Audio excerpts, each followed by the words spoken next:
In this edition of City News, we'll show you what has the local police moving through the city.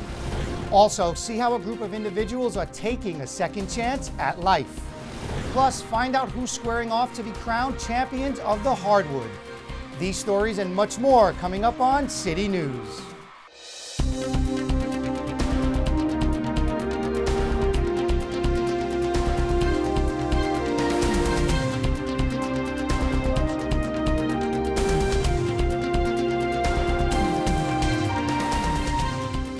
Hello and welcome to City News. I'm Sam Vargas. The Hawthorne Police Department recently partnered with the Special Olympics.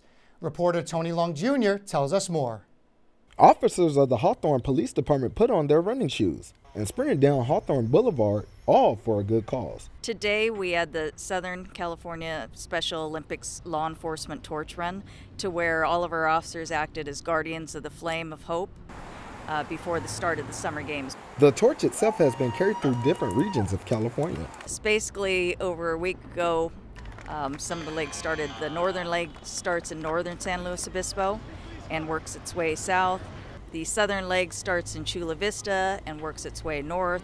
The central leg, which we're a part of, runs all throughout Los Angeles County. Officer Cody Dolan is grateful to be part of the torch run. I was actually really excited and honored. You know, it's a good cause. I know the department's very supportive of it, and we're all excited just to be out here and be supporting it. Officer Barrett Lutenbacher details the value of participation in being involved. Being a police officer, you know, it's more than just going out and, you know, solving crimes, investigating incidents, you know, taking people to jail. It's also being part of the community and having good relations with everybody. A dozen officers represented Hawthorne as guardians of the Flame of Hope. For HCTV, I'm Tony Long Jr. For more information on the torch run, visit the Southern California Special Olympics website at www.sosc.org. The City of Hawthorne Recreation and Community Services and the Hawthorne Homeless Task Force put on a special event for seniors. Jennifer Murillo has all the details. The Senior Citizen Prevention and Intervention Fair was held at the Senior Center parking lot in hopes to work towards preventing homelessness. We have roughly about 15 vendors here that are giving different type of services to seniors in need. The objective of this event is to have intervention and prevention of homeless seniors in Hawthorne. The fair provided a variety of individualized and family supportive services. We're here providing glucose and blood pressure screenings and just informing the community on our clinics and our free programs to the community. We assist homeless individuals with finding housing, employment. We assist with furniture, security deposit, any kind of resource they pretty much need. This is a great event, and it's a good thing that we can inform our senior citizens about certain things and benefits and things that they see here. In addition to these resources, the Hawthorne Senior Center also provides a number of other services. For HCTV, I'm Jennifer Murillo. To find out about additional resources available to seniors, visit the Senior Center at 3901 West El Segundo Boulevard or call them at 310-349-1650. High school seniors were not the only ones to attend prom this year. The Hawthorne Senior Center was home to the Great Neighbors Senior Citizen Prom, which was coordinated by Christian, a former student of the Hawthorne Math and Science Academy. We chose to have this prom just so that way seniors can connect to each other and, you know, start to make connections and just come out and have a fun old time. Both Hawthorne seniors and HMSA students shared the floor as they danced to both classic and new age music. It's just more proof that, as the old saying goes, you're only as young as you feel. If you would like more information about the Great Neighbors program, email advisor Victoria Kratz at vkratz@hawthorne.k12.ca.us. The South Bay One Stop Business and Career Center of Inglewood celebrated their 4th annual Job Preparation Academy graduation. Jennifer Murillo has the details. Over 30 individuals on parole went through and completed the week-long Career Pathways 180 program. I want to see everybody successful. So that's why we're all here, is to make sure that we do everything possible to put individuals in a position to succeed. I was a little reluctant at first. You know, I didn't really want to do it. I felt like I had it all figured out, but they gave me a lot of tools and tips that necessary for the workforce, especially coming home from prison. This program helps parolees with post-release services that help them get back on their feet and be in the right track to a prosperous future. We put them through a number of interviews in the past week or two. I told them how to interview, what to say, what to look forward to, how to really change your life around. Once I got here, I kind of seen all the opportunities that were here, and I'm trying to take advantage of them. To walk in this room and to see it full of folks who understand they can be in control of their lives and their destiny and have decided that they want to be trained and that they're not going to be victims of a system that will exclude them if they don't force the system to respond. Following the graduation, One Stop had a job fair with a number of companies offering employment opportunities to the graduates. If you're trying to get a job, all the opportunities that are here for you, you shouldn't fail. Even if I don't get a job today, I know I have the opportunity to come back tomorrow and to kind of further either education for free. There's no way that I was going to miss this opportunity. Take advantage of everything that is given to you, because it's a given for us, and a lot of things ain't given to us coming up. So, yeah, it's perfect opportunity. CEO of the South Bay One Stop Business and Career Centers, Jan Vogel, says that like in previous years, he hopes they are able to help them turn their life around and get jobs. For HCTV, I'm Jennifer Murillo. To learn more about other services offered at One Stop, visit their website at www.southbayonestop.org. Coming up next on City News, see how grade schoolers were preparing for college. Also, we'll show you why one local shelter is pleading for help. There's more news ahead. We'll be right back. Welcome back. The Richstone Family Center has been named Nonprofit of the Year by the California Association of Nonprofits for its outstanding work in preventing child abuse and domestic violence. The award is given to select nonprofits throughout the state of California for their exceptional service to their local communities. A big congratulations goes out to CEO Roger Van Remen, as well as the entire Richstone family. The 7th annual Take Part Festival featured student performances, music, dance, and an art exhibit. Abby Gremion has more. A gray day at Lusinger High School couldn't keep the shine off of performers and artists at the recent Take Part Festival, featuring local cheer squads, dance teams, musicians, and even a salsa workshop. It's really an opportunity for the community, the larger community, to come together. And community actually means coming together in unity, and that's what the arts does. Nearly 2,000 people attended the festival, created from a collaboration between arts and community organizations, such as PS Arts, philanthropic partners, and 5 school districts, including Centinela Valley Union High, Hawthorne Elementary, Lenox, and Wiseburn Unified. Keeping the arts in school is an effort that aims to teach more than what meets the eye.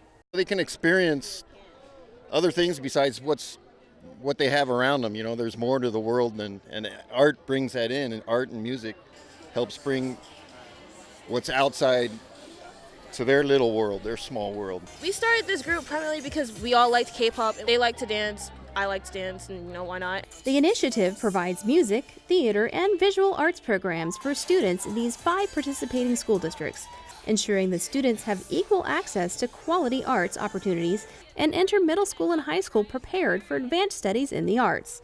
For students and parents involved, it's an event that signals the culmination of their year. It's a festival that I've been waiting for. This one, it's like a family activity thing, and it's to have fun. When you come to something like this, and you notice the involvement of the parents, you see the involvement of the teachers, and that's what makes it happen. It's exciting to see them grow and learn and excel, get better and better every year. Organizations like Take Part seek to bring equality to reading, writing, and arithmetic of school, with the goal of being able to teach students skills and accomplishments that go beyond their exit exams.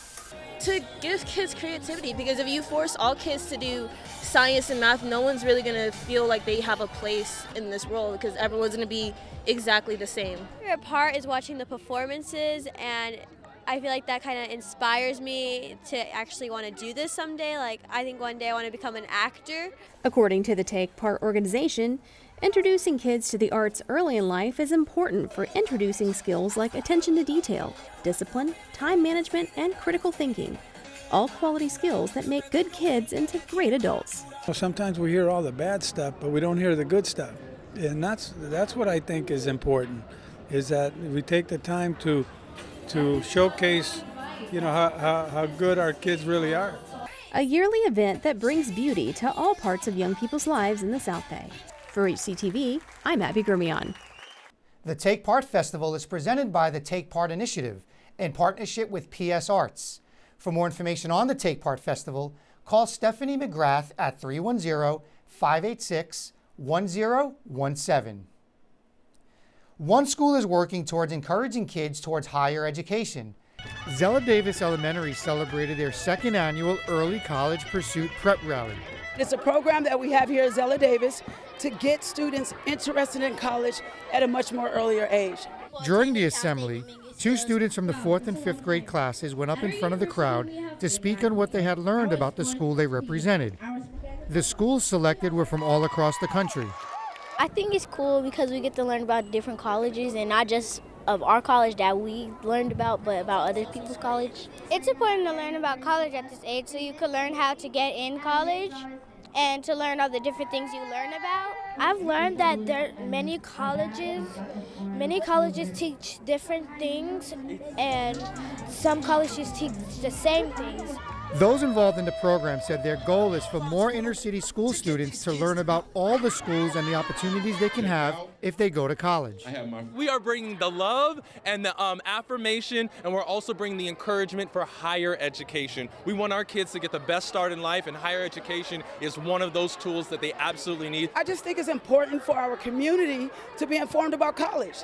The more they're informed about just getting education at a higher level, the more they're motivated to do it. Tasha McDonald and others hope this program encourages parents to start talking to their kids about higher education. To learn more about other programs at Zella Davis, visit their website at www.hsdzelladavis.org. When we return, find out how money was raised for one local school. HCTV recently visited the Society for the Prevention of Cruelty to Animals Los Angeles, or SPCALA. Rosna Suri has details on the organization's current needs. Our furry friends at the SPCA LA location in Hawthorne need your help. The animal shelter is currently accepting pet food, litter, and other supplies. We are experiencing a large influx of animals. It usually happens when it becomes warmer into the spring and summer months. SPCA LA uses an average of 60,000 pounds of pet food a year. This feeds about 500 animals per day at 2 of their pet adoption facilities, as well as the animals at Long Beach Animal Care Services. We never want our reserves to get so low that we don't have anything. So as they begin to dwindle, that's when we start asking for donations. The shelter is seeking donations of wet and dry pet food for kittens, cats, dogs, and puppies, as well as cat litter. But according to Ana Bustillos, these are just a few of the ongoing needs of the organization. Unfortunately, as long as there's homeless animals in shelters, we will need food for them. As we try our hardest to educate the public about spay and neuter and find homes for adoptable pets, we will need the public's help in feeding them.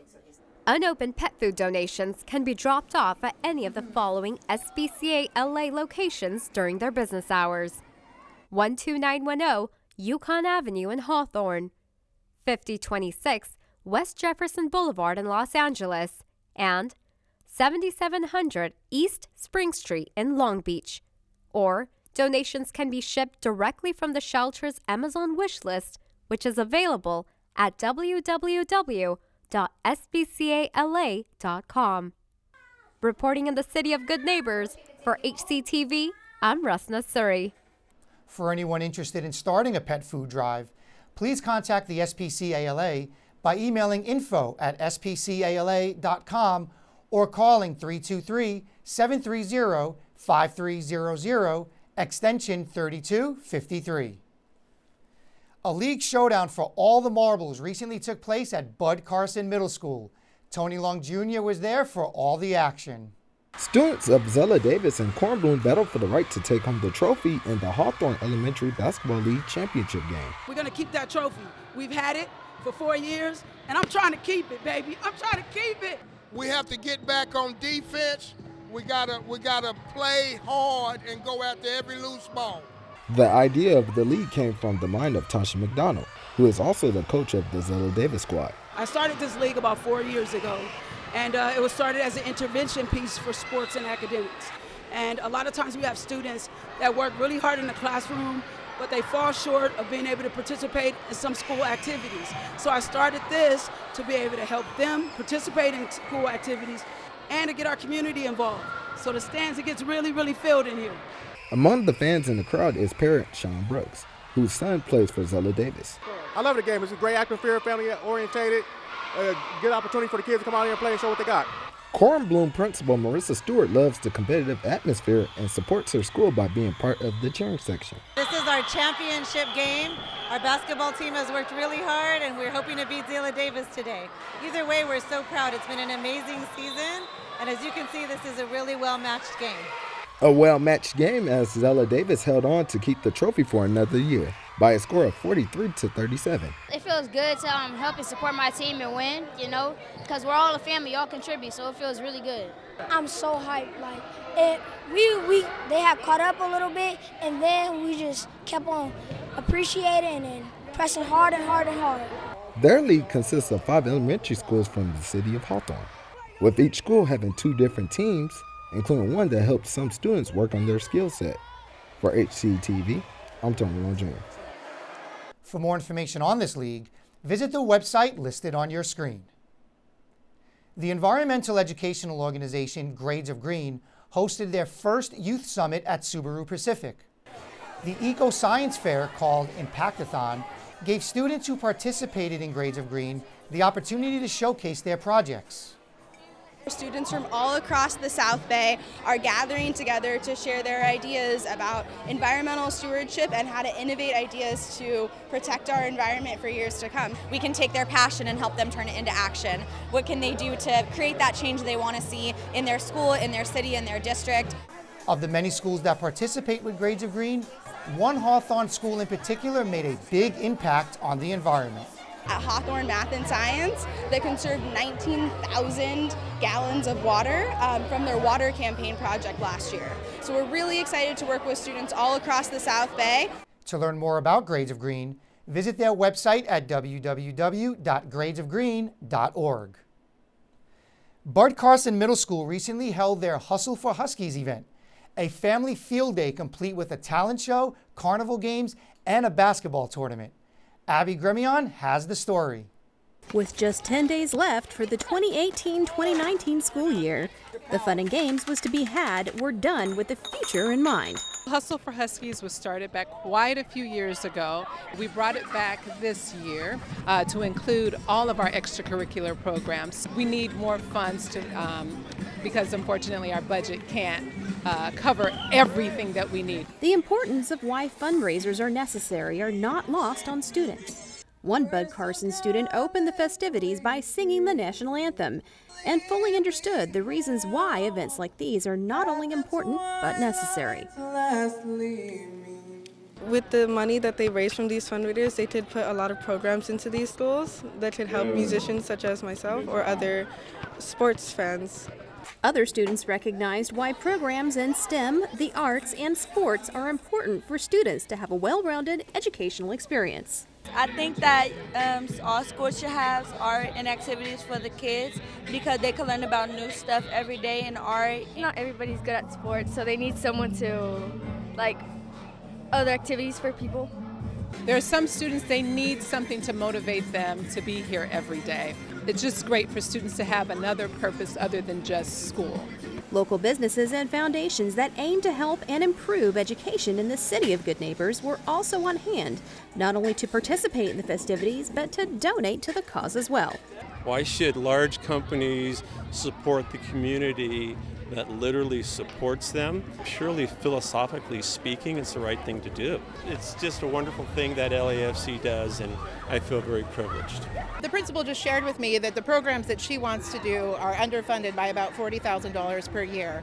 That goes to pay the staff and the programming for these programs, and I think it's important for the corporations and the local business people to partner up with the public and the residents to make sure we don't have those shortfalls and that we can continue to provide the quality education for the city of Hawthorne. The field day provided an opportunity for students, alumni, and their families to participate in activities that provide enjoyment and give hope for the activities for their academic future. The one activity I'm really looking forward to is the basketball tournament. That's really what I'm looking for. A day of bringing families together for outdoor activities with the goal of raising funds for the arts, sciences, and sports. For HCTV, I'm Abby Grimion. If you're interested in contributing to the fundraising efforts of Bud Carson Middle School, contact Principal Latima Jones at ljones@hawthorne.k12.ca.us. Keep it right here on Channel 22 for these future city news stories. Find out who was honored at the Police and Fire Recognition Luncheon. Plus, see what took place at this year's rabies clinic. And we'll show you all the fun times at the 15th Annual Steve Tabor Golf Classic. That does it for this edition of City News. Thanks for watching. If you have any story ideas, please call us at 310-349-1630 or email us at hctv@hawthorneca.gov. And don't forget, you can watch City News online on YouTube by searching Hawthorne Community Television. We'll leave you now with more footage from the Take Part Festival. See you next time.